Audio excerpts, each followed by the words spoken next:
Long ago, in the land of Canaan, there lived a man named Jacob. Jacob had 12 sons.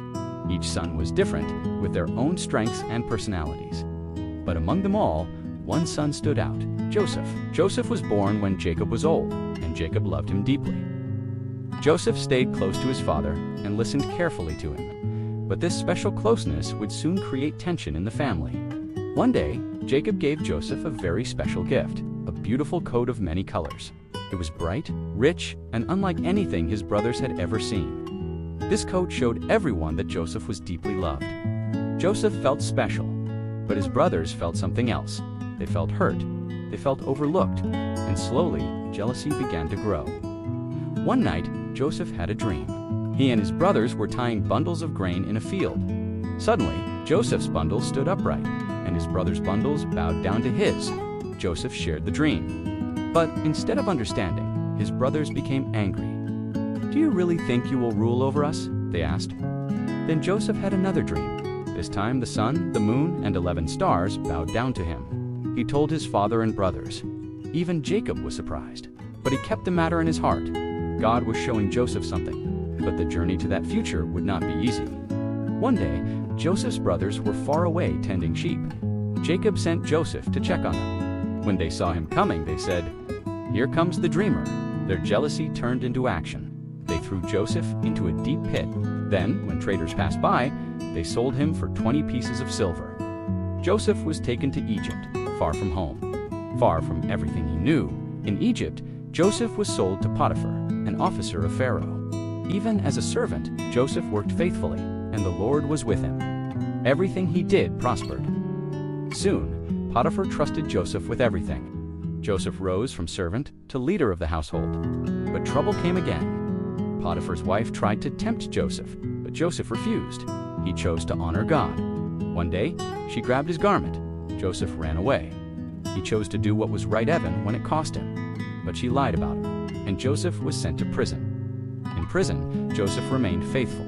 God was still with him. 2 servants of Pharaoh, the cupbearer and the baker, had troubling dreams.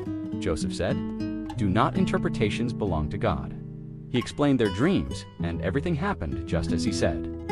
But the cupbearer forgot Joseph, and Joseph waited. Later, Pharaoh had 2 dreams. 7 healthy cows were eaten by thin cows. 7 full grains were swallowed by dry ones. No one could explain them. Then the cupbearer remembered Joseph.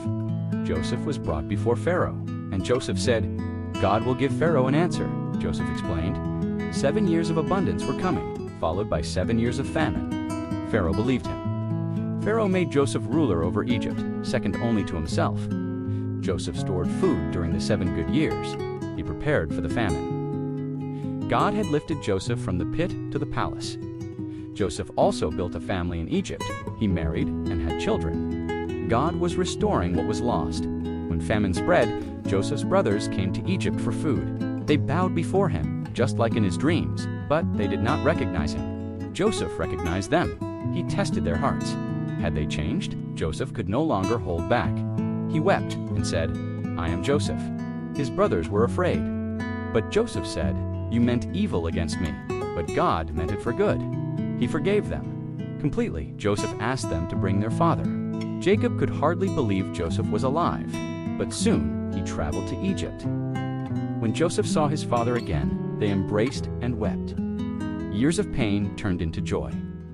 Joseph welcomed his entire family. They moved to Egypt and were given a place to live. Joseph provided for them during the famine. The family was safe. What began with jealousy ended with restoration. God had turned pain into purpose. And Joseph's story became a story of hope. This story is not just about Joseph. It is about us. Because many of us know what it feels like to be hurt by people we trusted, to give our best and still be rejected, to love deeply and still be betrayed. Joseph was not hurt by strangers. He was hurt by his own family. And sometimes, so are we. Betrayal leaves a deep mark. It makes you question people. It makes you question yourself. Sometimes even makes you question God. You replay the moment. You wonder what you did wrong. You carry the pain quietly. Joseph carried that pain too. But his story shows us pain does not have to define us. When life hurts, temptation often follows. The temptation to give up, the temptation to become bitter, the temptation to do what is wrong, just to feel in control again. Joseph faced temptation too.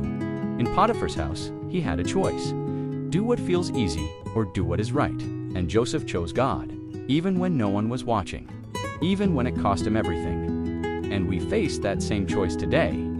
Sometimes doing the right thing does not bring immediate reward. Sometimes it leads to more pain. Joseph did the right thing and ended up in prison. And that feels unfair, but doing right is never wasted. God sees it, every choice, every sacrifice, every moment you stayed faithful. Even when no one else noticed. Through betrayal, through temptation, through waiting, God never left Joseph. Not in the pit, not in the prison, not in the silence, and he has not left you either. Even if you cannot feel him, even if life feels quiet, even if nothing makes sense right now, God is still working. Behind the scenes, in ways you cannot yet see. Joseph had every reason to hold on to pain, but he chose forgiveness. Not because it was easy, but because it was freeing. Forgiveness does not erase the past, but it releases your future. It breaks the chain that keeps your heart tied to the pain. And sometimes, the healing you are waiting for begins with forgiveness. If you are hurting, your story is not over. If you feel betrayed, your story is not over. If you are in a waiting season, your story is not over. The pit is not the end. The prison is not your final chapter. Just like Joseph, God can take everything that broke you and turn it into something beautiful. Your pain is not wasted. Your story is still being written, and one day it will make sense.